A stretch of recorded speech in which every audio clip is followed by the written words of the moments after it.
നമ്മുടെ നാട് വീണ്ടും ഒരു ദുരന്തത്തെ അഭിമുഖീകരിക്കുകയാണ്. പലയിടങ്ങളിലും വെള്ളം കയറുന്നു. കനത്ത മഴ കാരണം വെള്ളപ്പൊക്കം ഉണ്ടാകുന്നു. വീടുകൾ വിട്ടുപോരേണ്ട സാഹചര്യത്തിലേക്ക് ജനങ്ങൾ വരുന്നു. ഈ സാഹചര്യത്തിൽ പലരും ആശ്രയിക്കുന്നത് ദുരിതാശ്വാസ കേന്ദ്രങ്ങളെയാണ്. അങ്ങനെ ദുരിതാശ്വാസ കേന്ദ്രങ്ങളിലേക്ക് പലരും മാറാൻ മടിക്കുന്നു. ഒരു രക്ഷയില്ലാത്തപ്പോൾ മാറുന്നു. അങ്ങനെ മാറി വരുന്നവർക്ക് വേണ്ടത്ര സൗകര്യം ഒരുക്കാൻ ഇപ്പോഴത്തെ ഗവൺമെന്റിന് തയ്യാറായില്ല എന്നൊരു ആരോപണം പല രീതിയിലും വരുന്നുണ്ട്. പല സോഷ്യൽ മീഡിയയിലും പല രീതിയിലാണ് വരുന്നത്. ആദ്യം ഒരു സ്ത്രീ തന്നെ പറയുന്നത്, നമുക്ക് ഒരു സൗകര്യവും തന്നിട്ടില്ല, പഴയ സർക്കാരായിരുന്നെങ്കിൽ എല്ലാ സൗകര്യവും നൽകിയിരുന്നു. അതായത് പിണറായി വിജയനെ ഒന്ന് പുകഴ്ത്തി അന്നത്തെ 2018 കഥകളൊക്കെ പറഞ്ഞുകൊണ്ടുള്ള ഒരു സംഭവം. അപ്പൊ അങ്ങനെ ഉണ്ടായിട്ട് കുറച്ച് കഴിയുമ്പോൾ മാറ്റി പറയുന്ന രീതിയിൽ അത് മകള് പറയിച്ചതാണെന്ന് പറയിക്കുന്ന പോലെ, അങ്ങനെയല്ല ഉദ്ദേശിച്ചത്, എന്നെ കൊണ്ട് മറ്റേ ഒരു CPM നേതാവ് പറയിപ്പിച്ചതാണ് എന്നൊക്കെ പറയുന്ന ഒരു വീഡിയോ. അതിനുശേഷം വീണ്ടും വരുന്നു, മാറി മാറി വരുവാണ് ഓരോന്ന്. പിന്നെ വീണ്ടും അത് മകൾ പറഞ്ഞിട്ടുണ്ട്, അങ്ങനെ പറയരുത്, അല്ലെങ്കിൽ പഞ്ചായത്തിൽ ജോലിയുണ്ട്, അല്ലെങ്കിൽ സർക്കാർ ഉദ്യോഗസ്ഥയാണ്, അതുകൊണ്ട് ഒന്നും പറയാൻ പറ്റില്ല, എന്തെങ്കിലും പ്രതികാര നടപടികൾ എടുക്കും. ഇങ്ങനെ ഒരു സാഹചര്യമൊക്കെയാണ് വിശദീകരിക്കുന്നത് ഓരോ തവണയായിട്ട്. അപ്പൊ ഇതിനിടയ്ക്ക് നമ്മൾ ശ്രദ്ധിക്കേണ്ട ഒരു കാര്യം എന്താ വെച്ചാൽ, ഇതിന്റെ ഇടയ്ക്ക് നടക്കുന്നത് എന്താണ്? ശരിക്കും രാഷ്ട്രീയ കളികളാണ്. ഒരു ദുരന്തത്തെ അഭിമുഖീകരിക്കുന്ന സമയത്തും ഈ രാഷ്ട്രീയപരമായി അങ്ങോട്ടും ഇങ്ങോട്ടും ഒരു ചളിവാരി എറിയുന്ന ഒരു അവസ്ഥ ആണ് ഇപ്പോൾ ഉള്ളത്. ശരിക്കും പറഞ്ഞു കഴിഞ്ഞാൽ അതിന്റെ കൂട്ടത്തിൽ നമ്മൾ ശ്രദ്ധിക്കേണ്ട കാര്യം, അവർ പറഞ്ഞ പല കാര്യങ്ങളും ഓരോന്നായിട്ട് എടുത്തു നോക്കുമ്പോൾ നമുക്ക് പല സംശയമുണ്ട്. കാരണം ഇപ്പോഴത്തെ സർക്കാർ ദുരന്തത്തെ അഭിമുഖീകരിക്കുന്നതിൽ പരാജയപ്പെട്ടോ എന്നുള്ളൊരു ചോദ്യമാണ് വരുന്നത്. സർക്കാർ പരാജയപ്പെട്ടോ ഇല്ലേ എന്നൊന്നും നമുക്ക് വിലയിരുത്തി പൂർണ്ണമായി പറയാനുള്ള സമയമായിട്ടില്ല എന്നാണ് എനിക്ക് തോന്നുന്നത്.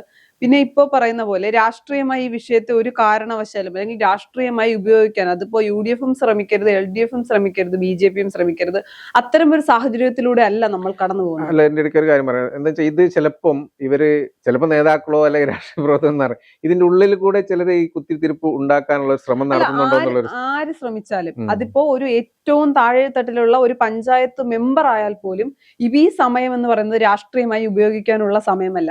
ആ പക്വതയാണ് രാഷ്ട്രീയ കേരളം കാണിക്കേണ്ടത്. ഈ വിഷയങ്ങളിൽ നമുക്ക് രാഷ്ട്രീയമായ അഭിപ്രായ വ്യത്യാസങ്ങൾ ഉണ്ടാകും, വീഴ്ചകൾ ഉണ്ടാകും. ഇപ്പൊ എന്റെ ഒരു അഭിപ്രായത്തിൽ ഏതെങ്കിലും ഒരു സ്ഥലത്ത്, അല്ലെങ്കിൽ പത്തനംതിട്ട ജില്ല എടുക്കുകയാണെങ്കിൽ, അവിടെ തെറ്റായ രീതിയിലാണ് പോകുന്നതെങ്കിൽ MLAയോട് മറ്റു പാർട്ടിക്കാർ, ഇപ്പൊ UDFന്റെ MLA ആണ് അവിടെ ഉള്ളതെങ്കിൽ LDFുകാർ പറയണം, ഇവിടെ ഇത്തരം കാര്യങ്ങൾക്ക് അപര്യാപ്തതയുണ്ട്, അവിടെ നമ്മൾ അത് പരിഹരിച്ച് തന്നെ മുന്നോട്ട് പോകണം എന്ന് പറഞ്ഞ് ഒരുമിച്ച് നിൽക്കുകയാണ് വേണ്ടത്.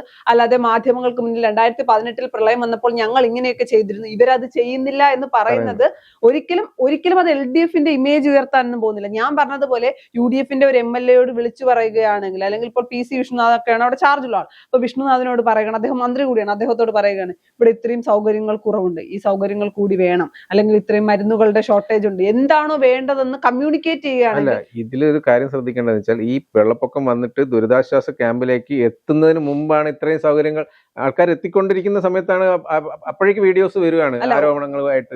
ഒന്നാമത്തെ കാര്യം എന്ന് പറയുന്നത്, നമ്മൾ ഒരിക്കലും പ്രതീക്ഷിച്ചിരുന്നില്ല വീണ്ടും ഒരു പ്രളയത്തിലേക്ക് കേരളം എക്സ്പെക്ട് ചെയ്തിട്ടുണ്ടായിരുന്നില്ല. കാര്യം 2018-ലും 2019-ലും ഉണ്ടായിരുന്നു. 2018-ൽ നമുക്കൊരു ആശങ്കയായിരുന്നു, നമ്മൾ ഭയപ്പെട്ടു. പക്ഷെ എന്നാൽ ഇപ്പൊ എനിക്ക് തോന്നുന്നു അത്രയും വലിയൊരു ഭയം എന്ന് വെച്ചാൽ, മഴ തീർന്നു എന്ന് കരുതിയ സാഹചര്യത്തിലാണ് വീണ്ടും മഴ വരുന്നത്. പല സ്ഥലങ്ങളും വെള്ളത്തിനടിയിലാകുന്നു. പിന്നെ പ്രധാനമായി ചിന്തിക്കേണ്ടത്, ഒരു ഈഗോ വെച്ചിട്ട് കുറെ ആളുകൾ രണ്ടാമത്തെ നിലയിൽ, കഴിഞ്ഞ ദിവസം പല MLAമാരും പറഞ്ഞു, പല ആളുകളും വീടിന്റെ രണ്ടാമത്തെ നിലയിൽ നിൽക്കുകയാണ്, അവരാരും ദുരിതാശ്വാസ ക്യാമ്പിലേക്ക് വരാൻ തയ്യാറാകുന്നില്ല. അത് തന്നെ ഏറ്റവും വലിയ തെറ്റാണ്. ദുരിതാശ്വാസ ക്യാമ്പിലേക്ക് പോകേണ്ട സാഹചര്യം ഉണ്ടെങ്കിൽ, അല്ലെങ്കിൽ വെള്ളം കയറുന്നുണ്ടെങ്കിൽ എത്രയും പെട്ടെന്ന് ക്യാമ്പിലേക്ക് തന്നെ മാറുക. അവിടെ പിന്നെ ഈ സൗകര്യങ്ങൾ എന്ന് പറയുന്നത് ഒറ്റയടിക്ക് നമുക്ക് ഒന്നും ചെയ്യാൻ കഴിയില്ല. അതിപ്പോ ഞാൻ 1-2 വീഡിയോയിലൊക്കെ കണ്ടത്, പ്രത്യേകിച്ച് സോഷ്യൽ മീഡിയയിൽ പറയുന്നുണ്ട്, കഴിഞ്ഞ വർഷം അല്ലെങ്കിൽ കഴിഞ്ഞ തവണത്തെ പോലെ അല്ല, ഞാൻ ഇവിടുന്ന് വസ്ത്രങ്ങളും എടുത്ത് പെട്ടെന്ന് തന്നെ വെള്ളം കയറി തുടങ്ങിയപ്പോൾ തന്നെ വസ്ത്രം, ഞങ്ങൾക്ക് അറിയാം ഇവിടെ വെള്ളം കയറുന്ന സ്ഥലമാണ്, അതുകൊണ്ട് വസ്ത്രങ്ങളും എടുത്ത് അവിടെ ചെല്ലുമ്പോൾ അവിടെ ഒന്നും ഉണ്ടായിരുന്നില്ല, ക്യാമ്പ് റെഡിയാകുന്നതേ ഉള്ളൂ. ഇവർക്ക് വെള്ളം കയറിയെന്ന് മനസ്സിലാക്കാൻ കിട്ടിയ അതേ സമയമേ സർക്കാരിനും അവിടുത്തെ ജനപ്രതിനിധികൾക്കും കിട്ടിയുള്ളൂ. അപ്പൊ അവർക്കും അതിൻ്റെതായ ലിമിറ്റേഷൻസ് ഉണ്ട്, അത് നമ്മൾ മനസ്സിലാക്കണം. പിന്നെ ദുരിതാശ്വാസ ക്യാമ്പാണ്, നമ്മൾ ടൂർ പോയ സ്ഥലമല്ല. അത്രയും സൗകര്യങ്ങളോട് കൂടി എല്ലാം തയ്യാറാക്കി വെക്കാൻ, അല്ലെങ്കിൽ മുൻകൂട്ടി ഒരു പ്ലാൻ ഇല്ല, ഇവിടെ ഇപ്പൊ ദുരിതം അല്ലെങ്കിൽ ഇവിടെ വെള്ളം കയറും, അതുകൊണ്ട് ഇത്രയും കാര്യങ്ങൾ ചെയ്തു വെക്കണം എന്നൊരു കാര്യം നമ്മുടെ ആരുടെയും മുന്നില്ല, സർക്കാരിന്റെ മുന്നിൽ ഉണ്ടായിരുന്നില്ല. അപ്പോൾ അതെല്ലാം നമ്മൾ അഡ്ജസ്റ്റ് ചെയ്യേണ്ട സമയമാണ്. അവിടെ രാഷ്ട്രീയമായി ഉപയോഗിക്കുകയല്ല വേണ്ടത്. രാഷ്ട്രീയമായി ഉപയോഗിക്കുക എന്ന് പറയുന്നതാണ് കഴിഞ്ഞ 2018 ഉണ്ടായിരുന്ന ആ ഒരു സമയത്ത് സർക്കാരിന്റെ നേട്ടം മാത്രമായിട്ടില്ല. കാരണം അന്ന് രാഷ്ട്രീയം ഭേദമന്യാണ് എല്ലാവരും പ്രവർത്തിച്ചത്. ഇന്ന് രാഷ്ട്രീയ പാർട്ടിക്കെതിരെ അന്നൊരു ആരോപണം ഉണ്ടായിട്ടില്ല, ഒരു പരാതിയും പറഞ്ഞിട്ടില്ല.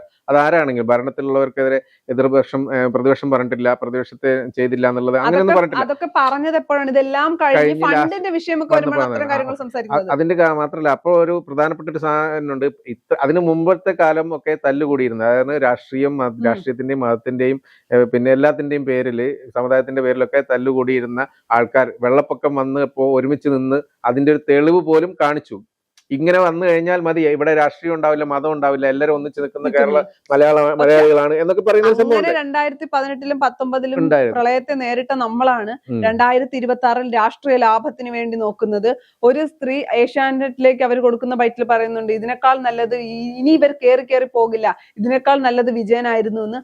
അടുത്ത ദിവസം അമ്മയ്ക്ക്, അല്ലെങ്കിൽ അന്ന് തന്നെ അമ്മയ്ക്ക് എന്താണ് പരാതി എന്ന് പറയുമ്പോൾ ഞാനായി പറഞ്ഞതല്ല, അടുത്ത് നിന്ന ഒരു CPM നേതാവ്, ആളുടെ പേര് ഞാൻ പറയാൻ ആഗ്രഹിക്കുന്നില്ല, ഒരാൾ പറഞ്ഞ് എന്നെ കൊണ്ട് പറയിച്ചതാണെന്ന് പറയുന്നു.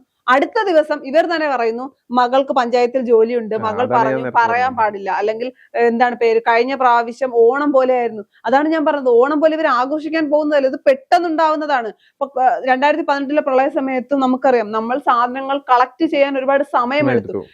ഇപ്പൊ എവിടെയായാലും ഇപ്പൊ ദുരന്തമില്ലാത്ത ഒരു മേഖല കാണുമല്ലോ, അല്ലെങ്കിൽ വലിയ പ്രശ്നങ്ങൾ ഇല്ലാതിരിക്കുന്ന സ്ഥലങ്ങളിൽ നിന്ന് സാധനങ്ങൾ കളക്ട് ചെയ്ത് അവിടെ എത്തിക്കാനുള്ള സമയമെടുക്കും. ഒരു ദിവസം കൊണ്ടാവില്ല. രാവിലെ ഒരു പ്രളയം ഉണ്ടായി, അല്ലെങ്കിൽ രാത്രി പ്രളയം ഉണ്ടായി, ഉച്ചയാകുമ്പോഴേക്കും എല്ലാം സെറ്റ് ആക്കണമെന്ന് പറയാൻ പറ്റില്ല. ഓരോന്നോരോന്ന് ശേഖരിച്ചു എന്നിട്ട് പോലും പല MLA മാരും, അതായത് ഉദാഹരണം പേരെടുത്ത് പറയാം, അബിൻ വർക്കി, എല്ലാ സ്ഥലവും ചാണ്ടി ഉമ്മൻ, പിന്നെ അങ്ങനെയുള്ള ചാണ്ടി ഉമ്മനൊക്കെ വെള്ളത്തിൽ നീന്തിക്കൊണ്ടാണ് ആൾക്കാരെ രക്ഷിക്കാൻ വേണ്ടി പോകുന്നത്, രക്ഷാപ്രവർത്തനത്തിൽ പോകുന്നത്.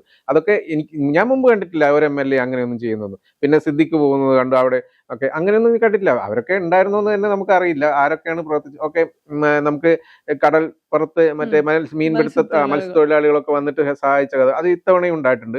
പക്ഷെ ഈ MLA-കാരൊക്കെ നേരിട്ട് പോയിട്ട് ഓരോരുത്തരോടൊന്നും വീട്ടിൽ നിന്ന് മാറി നിൽക്കണം, ഒരു ദിവസത്തേക്കല്ലേ എന്നൊക്കെയുള്ള അഭ്യർത്ഥിക്കുന്നു. അങ്ങനെയൊക്കെ കാര്യങ്ങൾ ഇല്ലെങ്കിൽ നമ്മൾ ഒറ്റപ്പെട്ടു പോകുമെന്ന് പ്രത്യേകിച്ച് എടുത്ത് പറയുന്നത്. കാരണം ചുറ്റുവട്ടത്തുള്ളവരെല്ലാം പോയി നമ്മൾ പിന്നെ രക്ഷിക്കാൻ വരാൻ ചിലപ്പോൾ പറ്റിയെന്ന് വരില്ല, വെള്ളം കയറി കഴിഞ്ഞാൽ. അങ്ങനെയൊക്കെയുള്ള കാര്യങ്ങൾ വ്യക്തമായി ബോധിപ്പിക്കുന്ന വീഡിയോസ് ആണ് വരുന്നത്. അതേപോലെ ചാണ്ടി ഉമ്മനോ അങ്ങനെയുള്ള MLA-മാരൊക്കെ ഇതൊന്നും നേരത്തെ ഒന്നും കണ്ടിട്ടൊന്നും ഉണ്ടായിരുന്നില്ല. പക്ഷെ പലരും ഉണ്ടായിരുന്നു, പ്രവർത്തിച്ചിട്ടുണ്ടായിരുന്നു. പക്ഷെ അതിന്റെ ഇടയ്ക്ക് ഇത് വേറെ കാര്യം, ഇപ്പോഴത്തെ സാഹചര്യം നോക്കി കഴിഞ്ഞാൽ പിണറായി വിജയനെ എല്ലാവരും സ്വന്തം പാർട്ടിയിലുള്ളവർ പോലും അടിച്ചൊതുക്കുന്ന ഒരു അവസ്ഥയിലാണ് നിൽക്കുന്നത്. അപ്പോൾ പിണറായി വിജയൻ ഒന്ന് വീണ്ടും ഉയർന്നു വരാനുള്ള ഒരു സാഹചര്യമാണ്. അന്നത്തെ കാര്യം പറഞ്ഞിട്ട് പണ്ടിങ്ങനെയായിരുന്നു എന്ന് പറഞ്ഞിട്ട് അതൊക്കെ ജനങ്ങൾക്ക് മനസ്സിലാവും. ശരി, അല്ല, രാഷ്ട്രീയമായി ഉപയോഗിക്കാൻ പറ്റിയ ഒരു വിഷയമോ സാഹചര്യമോ അല്ല നമ്മുടേത്. ഇപ്പൊ മഴ ഒന്ന് കുറഞ്ഞു നിൽക്കുന്നു, എന്നാൽ മഴ പൂർണ്ണമായി കുറഞ്ഞു എന്ന് പറയാനാകില്ല. ഇന്നും പല ജില്ലകളിലും വിദ്യാഭ്യാസ സ്ഥാപനങ്ങൾക്ക് അവധിയാണ്. അപ്പൊ ഇനി മഴയുടെ അളവ് കൂടുമോ എന്നൊന്നും നമുക്കറിയില്ല. ഇപ്പൊ നമ്മൾ താൽക്കാലിക ഒരു ആശ്വാസത്തിലാണ്. ഇനി മറുവശത്ത് സേഫ് സോണിൽ നിൽക്കുന്ന കുറെ ആളുകളുണ്ട്. അവരാണ് ഏറ്റവും കൂടുതൽ സോഷ്യൽ മീഡിയയിലൂടെ ഇത്തരം കാര്യങ്ങൾ ചർച്ച ചെയ്യുന്നത്. അവരും ചിന്തിക്കേണ്ട ഒരു കാര്യമുണ്ട്, ഞാൻ എന്റെ വീട്ടിലെ ഏറ്റവും സേഫായ സ്ഥലത്ത് ഇരുന്നുകൊണ്ടാണ് ഞാൻ ഈ പറയുന്നത്. പക്ഷെ യഥാർത്ഥ ദുരിതത്തിൽ കിടക്കുന്നവർക്ക് മാത്രമേ അറിയില്ലല്ലോ അവർക്ക്. അതാണ് പ്രശ്നം. അതുകൊണ്ട് ഇപ്പുറത്തുനിന്ന് പറയുന്നതുകൊണ്ട് കുഴപ്പമുണ്ടാവില്ല. അവർക്ക് രാഷ്ട്രീയമായിട്ടൊക്കെ ആരോപിക്കാം, എല്ലാം ചെയ്യാം. പക്ഷെ അവിടെ അനുഭവിക്കുന്ന എന്താണെന്നുള്ളത് മനസ്സിലാവും. പക്ഷെ ഒരിക്കലും ഇത് രാഷ്ട്രീയമായി ഉപയോഗിക്കേണ്ട ഒരു സമയമല്ല, രാഷ്ട്രീയമായി ഉപയോഗിക്കേണ്ട കാര്യങ്ങളല്ല. രാഷ്ട്രീയ ഒരു അവസരമായി ഇതിനെ കാണരുത്. പ്രതിപക്ഷത്തിരിക്കുന്ന LDF-ന് പിന്നെ 2018-ലും 19-ലും പിണറായി വിജയൻ എന്ന മുഖ്യമന്ത്രി എന്താണോ ചെയ്തത്, അദ്ദേഹമാണ് വെള്ളത്തിൽ നിന്ന് എല്ലാവരെയും രക്ഷിച്ചതെന്നാണ് CPM-ഉം LDF-ഉം പറഞ്ഞു വെക്കാൻ ശ്രമിക്കുന്നതെങ്കിൽ അത് പറയേണ്ടതും അത് വിലയിരുത്തേണ്ടതും ജനങ്ങളാണ്. 2026-ൽ ഒരു പ്രളയം ഉണ്ടായപ്പോൾ സർക്കാരിന് വീഴ്ച പറ്റിയോ ഇല്ലെന്നൊക്കെ ചർച്ച ചെയ്യേണ്ടത് ഇപ്പോഴല്ല. പ്രളയത്തിൽ നിന്ന് നമ്മൾ കരകയറി രക്ഷപ്പെട്ടതിന് ശേഷം എല്ലാവരും സമാധാനപരമായി, എല്ലാവരും സുരക്ഷിതരായിരിക്കുന്ന സാഹചര്യത്തിൽ നമുക്ക് രണ്ട് സർക്കാരിനെയും താരതമ്യം ചെയ്താൽ അതിൽ പ്രശ്നമില്ല. അപ്പൊ വേണമെങ്കിൽ പറയാം, അന്നത്തെ സർക്കാർ ഇത്രയും നല്ല കാര്യങ്ങൾ ചെയ്തു, ഈ സർക്കാരിനെ കൊണ്ട് അത് പറ്റില്ല, അപ്പോൾ വിമർശിക്കാം. അല്ലാതെ രാഷ്ട്രീയപരമായി പ്രതിപക്ഷത്തെ ഉയർത്തിക്കൊണ്ടുവരാനോ അല്ലെങ്കിൽ ഭരണപക്ഷത്തിന് രാഷ്ട്രീയമായി ഉപയോഗിക്കാവുന്ന ഒരു അവസരമാക്കി പ്രളയത്തെ കാണുകയാണെങ്കിൽ കേരളത്തിലെ ജനങ്ങൾ അത് അംഗീകരിക്കില്ല. ഇതിനു മുൻപ് വന്ന എല്ലാ ദുരന്തങ്ങളും ഒത്തൊരുമിച്ച് നിന്ന് നേരിട്ടതാണ് കേരളം. അതേപോലെ മുന്നോട്ട് പോയില്ല എങ്കിൽ കഷ്ടപ്പെടുമെന്നുള്ള കാര്യത്തിൽ യാതൊരു സംശയവുമില്ല.